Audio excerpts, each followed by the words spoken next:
Working the night shift at a pawn shop wasn't exactly my dream job, but the pay's decent, and with bills piling up, I don't really have the luxury of quitting. The shop itself wasn't anything special, just a cluttered place full of forgotten items. Old radios, tarnished jewelry, dusty tools. Still, something about it always felt a little off after dark. It was probably just my imagination, or the fact that the shop was located in a sketchy part of town. I tried not to think too much about it. Tonight had been uneventful so far. The usual late-night stragglers had wandered in. Mostly people trying to sell off old electronics, a few desperate folks pawning jewelry for some quick cash. By 2 a.m. the shop was empty, nothing out of the ordinary. I hadn't gotten much rest before the shift, so I figured watching some YouTube videos might help keep me distracted. I was struggling to keep my eyes open when all of a sudden, a man walked in. The man looked nervous from the moment he stepped through the door. He was tall, with bags under his eyes like he hadn't slept in days. His clothes were rumpled, and his hands fidgeted as he clutched a small wooden box under one arm. I hadn't seen him before, and I'd been working here long enough to recognize most of the late-night customers. I glanced up from the counter. "Can I help you?" I asked. He stepped forward, not saying much, just placed the box down carefully. It was a nice piece, I'll admit, made of old wood, really detailed carvings. Probably one of those things you'd see in an antique store. I half expected him to give me some long story about where it came from or how valuable it was, like most people did when they wanted to pawn off something that looked remotely fancy. "I need to get rid of this," he said, his voice quiet, a little shaky. I raised an eyebrow, leaning back a bit. "Get rid of it? Not sell it?" He shook his head quickly. "I don't care what you give me for it. I just don't want it anymore." I couldn't help but chuckle under my breath. "That bad, huh? What, does it play annoying music or something?" He didn't laugh. Just stood there tense. "No. It's weird." I glanced at the box, not feeling anything off about it. Just wood, carved all fancy. "Weird how?" The man rubbed the back of his neck, clearly struggling to put his thoughts into words. "I don't know. Strange things have been happening. At first it was small stuff. I'd put it on a shelf and the next morning, it would be in a different spot. Thought I was just imagining it, you know? But then it got worse. I started hearing noises, scratching sounds. And at night I'd smell this awful metallic stench. I've cleaned my place top to bottom, but it's like the smell is coming from the box." His eyes met mine, wide and haunted. "I don't know what's in it and I don't want to know. I just need it gone." People usually came in hoping to score a few extra bucks, especially with something that looked old and possibly valuable. But this guy just wanted it gone. "Okay," I said slowly, trying to hide my skepticism. "I'll take it off your hands." Before I could reach for the box, his hand shot out and grabbed my wrist, his grip surprisingly cold. "Don't open it," he said sharply. "Whatever you do, don't open it." I raised my eyebrows, more amused than alarmed. "Sure. No problem." He let go of my wrist and stepped back, his shoulders relaxing slightly. "Good. I don't care how much you give me for it. Just keep it." He took the money I gave him and without another word, he turned and hurried out the door, the bell jingling softly as he disappeared into the night. I shook my head and looked down at the box, still sitting on the counter. He'd seemed pretty worked up over it, but to me it just looked like an old trinket box, nothing special. I picked it up carefully, turning it over in my hands. The carvings were detailed, swirling patterns running along the surface. It had some weight to it, more than I expected for something so small. But other than that, it was just a box. No scratching, no creepy smells, just wood. I tucked it into a drawer under the counter, out of sight, and got back to work. There wasn't much to do this late, just the usual inventory check and making sure the display cases were clean. But even as I tried to focus on the mundane tasks, my mind kept drifting back to that guy and the way he'd looked at the box. Still, I shrugged it off. People bring all kinds of weird stories in here, hoping their stuff's got some mystery value. This was probably just another one of those. I wiped down the counter, thinking about how nice it would be to close up and head home. The hours ticked by and the shop was as quiet as ever. That's when I noticed it, a faint, almost metallic smell hanging in the air. I wrinkled my nose, trying to place where it was coming from. Maybe something in the back had gone bad. I checked the shelves, the back room, and even the trash, but everything seemed normal. Weird. When my shift finally ended, I was more than ready to leave. Locking up, I stepped out into the cool night air and tried to shake off the unease that had been creeping in all night. The walk home was quiet, the city mostly asleep, and by the time I got back to my apartment, I'd nearly forgotten about the box. My apartment was small and cluttered, but it was mine.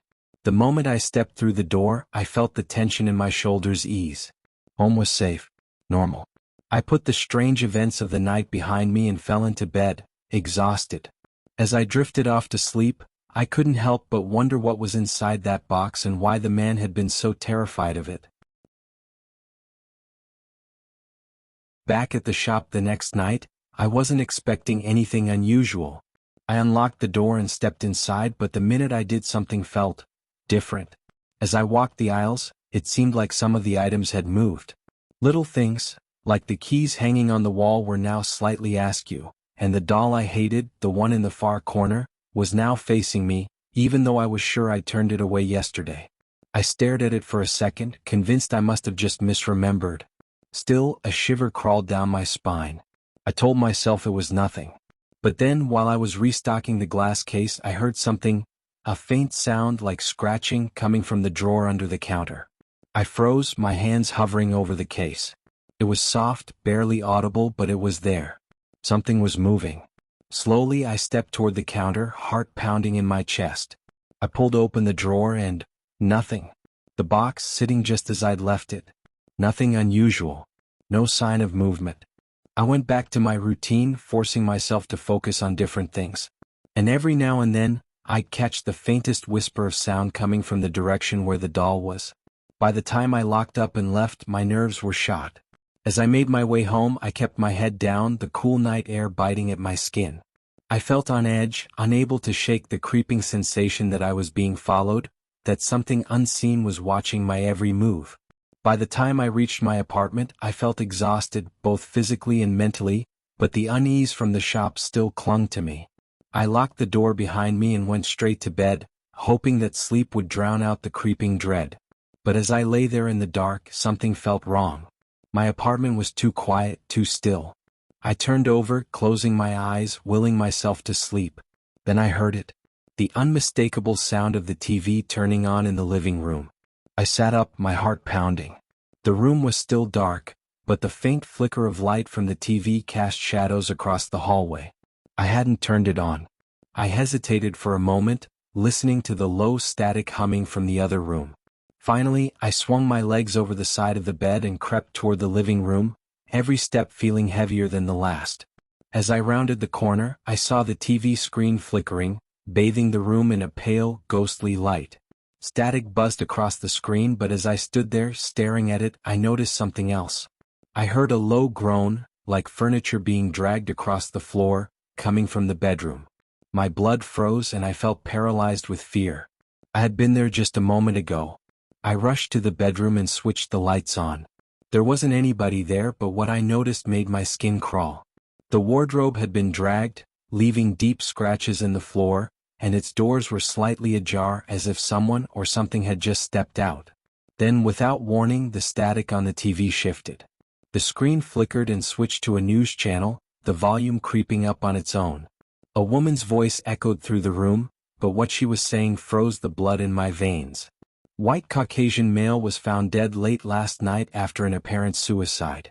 Police say the man, whose identity has not yet been released, jumped from the roof of a downtown building. A photo of the man appeared on the screen, the man from the pawn shop. His gaunt, haunted eyes stared back at me, a face I hadn't been able to forget since he handed me that box. He was dead. The same man who'd practically begged me to take the box, who had warned me not to open it.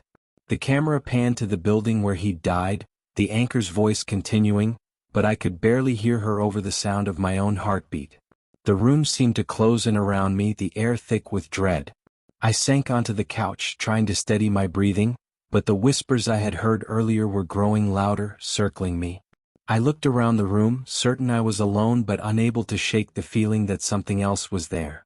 The man's death, the box, the strange occurrences in the shop and my apartment, it was all connected. I couldn't stop thinking about the news. The man, dead. Thrown himself off a building just like that. His face on the TV kept flashing in my mind, those haunted eyes that had stared at me across the counter at the pawn shop. The box was still at the shop. I hadn't touched it since he left it there, but I could feel its pull. Something inside it wanted out, and the man had known that. I knew I couldn't stay in the house any longer, so I got dressed and left the apartment. I wandered into a nearby cafe to grab a coffee, desperate to shake off the exhaustion that had been creeping over me after everything that had happened. At some point, I must have dozed off because I was startled awake by one of the baristas, who told me I'd been out for almost an hour and they were worried something was wrong. Feeling a sudden, uneasy surge of energy, I tried to keep myself distracted for the remainder of the day. Walking aimlessly through the park, hopping from one cafe to another. But the exhaustion weighed on me, and I found myself nodding off here and there, barely holding on to any sense of sanity, trying to brace myself for the next night shift. I couldn't stay like this. I knew something had to be done. That evening, I walked into the pawn shop with dread twisting in my stomach. Everything felt wrong from the moment I stepped inside. The lights flickered in a way they hadn't before, longer, darker, like something was hiding just beyond their glow. The air felt suffocating, thick and heavy, like a weight pressing down on my chest. Every sound, from the creak of the old floorboards to the hum of the ancient fridge in the back, was amplified, making me jump at the smallest noise. I moved toward the back of the shop, where the shelves were lined with old toys, clocks, and other knickknacks. That's when I saw it, the doll. The same one I had hated since the first day I laid eyes on it.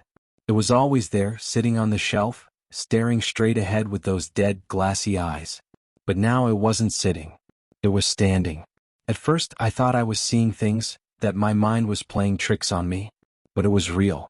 The doll stood there, its vacant eyes now locked on mine as if it was watching my every move. It didn't shift. It didn't move. But something about it was horribly, unnervingly wrong. I backed away slowly, my eyes never leaving the doll, my breath caught in my throat.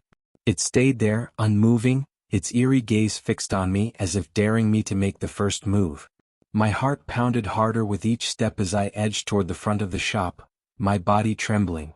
Finally, I reached the counter, my back hitting the hard surface.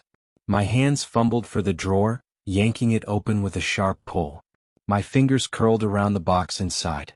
I didn't care about the man's warnings anymore. I didn't care what was inside. All I knew was that I needed to get rid of it. Without thinking, I stuffed the box into my bag and ran out of the shop into the night. The air outside was cold, biting at my skin as I rushed down the street. I didn't stop running until I reached the old river on the edge of town. The water was dark, reflecting nothing but the night sky. I stood at the bank, panting, my breath forming clouds in the air as I stared at the box in my hands. I threw the box as hard as I could, watching as it arced through the air and splashed into the river. For a moment, the water rippled, the box bobbing at the surface before it sank, disappearing into the depths. I stood there, my breath finally slowing. I felt a wave of relief wash over me. It was gone. I'd done it. But as I turned to leave, something caught my eye. A shadow moved at the edge of the water, barely visible in the darkness. I froze, squinting into the night, but I couldn't see anything. Just shadows. Just the trees swaying in the wind. I shook my head and walked back to the pawn shop, telling myself it was over. When I arrived back at the shop, I told myself I'd forget all about it. The box was gone. Everything was normal again. I had to believe that. But the moment I walked through the door, my stomach dropped. The drawer was open, and the box was inside, dripping wet. I stared at it, my heart pounding. Oh, I had thrown it in the river. I had seen it sink. There was no way it could be back. But there it was, sitting in the drawer like it had never left. The whispers returned, louder this time, swirling around me like a storm. I felt panic clawing at my throat. There was no escaping it. The box wanted something, and until I figured out how to stop it, it would never leave me alone. Desperation clung to me like a second skin as I left the shop, clutching the cursed box under my arm. The weight of it felt heavier than before, as though it had soaked up all the fear and dread I had been feeling since the man first left it with me. My mind raced, searching for any solution, any way to rid myself of the box once and for all. The river hadn't worked. It had returned to me, wet and dripping, as if mocking my attempt. I needed something else. I needed to destroy it completely. An old, abandoned warehouse nearby was the only place I could think of. Forgotten and crumbling, with no one around to question why I was setting something on fire in the dead of night. When I arrived, the warehouse loomed before me like a hulking corpse. Its roof had collapsed long ago, leaving its skeleton exposed to the elements. The place smelled of decay and rot, but it was quiet. Isolated. I found some old, broken wooden furniture and piled it in the center of the open space.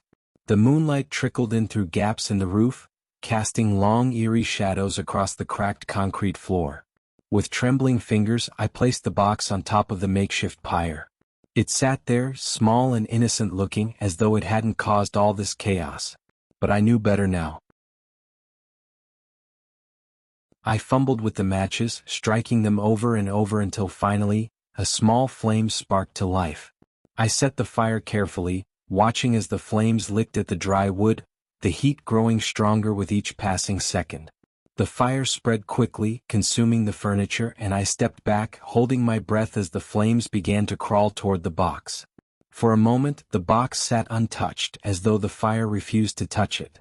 The flames danced around it, flickering and twisting unnaturally, casting grotesque shapes across the warehouse walls. Then, slowly, the edges of the box began to darken and curl. But just as the fire caught, something changed. The flames shifted, turning an eerie shade of blue, then green, colors no fire should ever burn. The air around me grew thick, almost oppressive, like the weight of the entire warehouse was pressing down on me. And then came the screams. They started softly, like distant wails carried on the wind, but quickly grew louder, agonizing, high-pitched, inhuman screams that pierced through the crackle of the fire and burrowed into my skull. It was as though whatever had been locked inside that box was now being released, its rage and pain pouring out into the world around me. I clamped my hands over my ears, but the screams only grew louder, more unbearable. They weren't just coming from the fire, they were inside my head, scratching at the walls of my mind. I fell to my knees, gasping for air, my eyes squeezed shut as the noise drowned everything else out. Amidst the overwhelming noise, another sound reached my ears. Footsteps. I opened my eyes and saw it. The doll. It was here, standing at the edge of the firelight, bathed in the unnatural glow of the flames. Its porcelain face, once blank and expressionless, was now twisted into something grotesque, a demonic grin spreading across its delicate features. Its glass eyes, once dull, were alive with malice, reflecting the strange, shifting colors of the fire. The doll's small, delicate feet scraped against the floor as it took one slow, deliberate step toward me. And then another. Its limbs moved stiffly, like a marionette controlled by invisible strings, jerking with each step. But there was something else. It held a knife in its hand, a small, rusted blade that gleamed in the firelight. The doll's head tilted as though it were studying me, savoring the moment. It took another step, faster this time, and then another, its feet tapping against the concrete in a rapid pace. I stumbled backward, my pulse racing, my breath coming in short, panicked bursts. The screams from the fire were deafening now, swirling around me in a symphony of madness, and yet all I could focus on was the doll, its lifeless eyes locked on mine as it came closer and closer. My back hit the wall and the doll lunged.